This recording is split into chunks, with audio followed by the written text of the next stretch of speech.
সুপ্রিয় দর্শক, পবিত্র মাহে রমজানের পরেই চলে এসে গেছে ঈদ উল ফিতর। এই ঈদ উল ফিতরকে ঘিরেই শুরু হয়ে গেছে হাতে পায়ে মেহেদি লাগানো তোড়জোড়। সো এই হাতে পায়ে মেহেদি লাগানো তোড়জোড় নিয়ে একটা বিভ্রান্তি রয়েছে।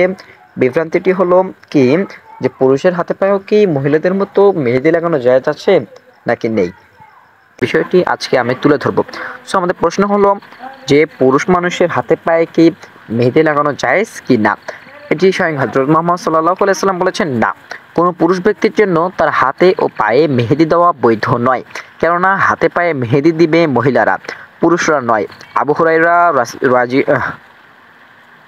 আবু হুরায়রা রাদিয়াল্লাহু আনহু হতে বর্ণিত, তিনি বলেন, রাসূলুল্লাহ সাল্লাল্লাহু আলাইহি ওয়াসাল্লাম বলেছেন, পুরুষের সুগন্ধি এমন হবে যার সুগন্ধ প্রকাশ পায় কিন্তু রং গোপন থাকে, এবং নারীর সুগন্ধি এমন হবে যার রং প্রকাশ পায় কিন্তু সুগন্ধি গোপন থাকে।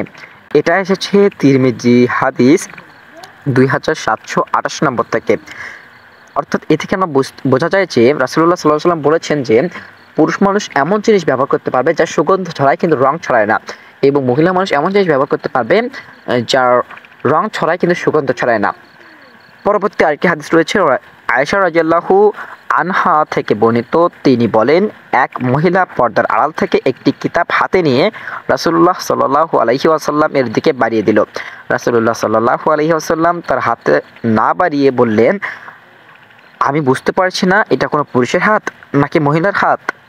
সে বলল, এটা নিশ্চয়ই মহিলার হাত। তিনি অর্থাৎ সাল্লাল্লাহু আলাইহি ওয়াসাল্লাম বললেন, তুমি মহিলা হলে অবশ্যই তোমার নখগুলো মেহেদি দ্বারা রঞ্জিত করতে হবে। অর্থাৎ এ থেকে বোঝা যায় মহিলাদের হাত মেহেদি লাগাতে হবে কিন্তু পুরুষদের হাতে নয়। পরবর্তী আরেকটা হাদিস রয়েছে, তিনি বলেন, হযরত মুহাম্মদ সাল্লাল্লাহু আলাইহি ওয়াসাল্লাম বলেন, সুতরাং হাতে পায়ে মেহেদি দেওয়া মহিলাদের বৈশিষ্ট্য, তাই পুরুষদেরকে অবশ্যই এ থেকে বিরত থাকতে হবে, কেননা পুরুষের জন্য নারীদের সাথে সাদৃশ্য গ্রহণ করা জায়েজ নয়।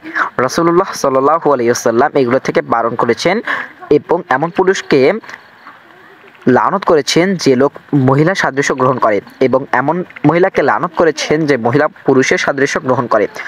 এটা এসেছে সহিহুল বুখারী হাদিস নম্বর 5885 নম্বর থেকে। অর্থাৎ এ থেকে বোঝা যায় যে কোনো পুরুষ ব্যক্তি কোনো মহিলার ন্যায় আচরণ করতে পারে না, অর্থাৎ কোনো পুরুষ ব্যক্তি মহিলার মতো মেহেদি লাগাতে পারে না হাতে পায়ে। আবার অপরদিকে কোনো মহিলা কোনো পুরুষের ন্যায় আচরণ করতেও পারে, কোনো মহিলা পুরুষের মতো চলাফেরা করতে পারে না। তাহলে আমরা এটা থেকে এটাই নিম্নলিখিত হয় যে ছেলেদের হাতে পায়ে মেহেদি লাগানো জায়েজ নেই। সুতরাং সবাই আসুন সচেতন হয়ে যাই এবং এইসব কাজ থেকে দূরে থাকি। ধন্যবাদ।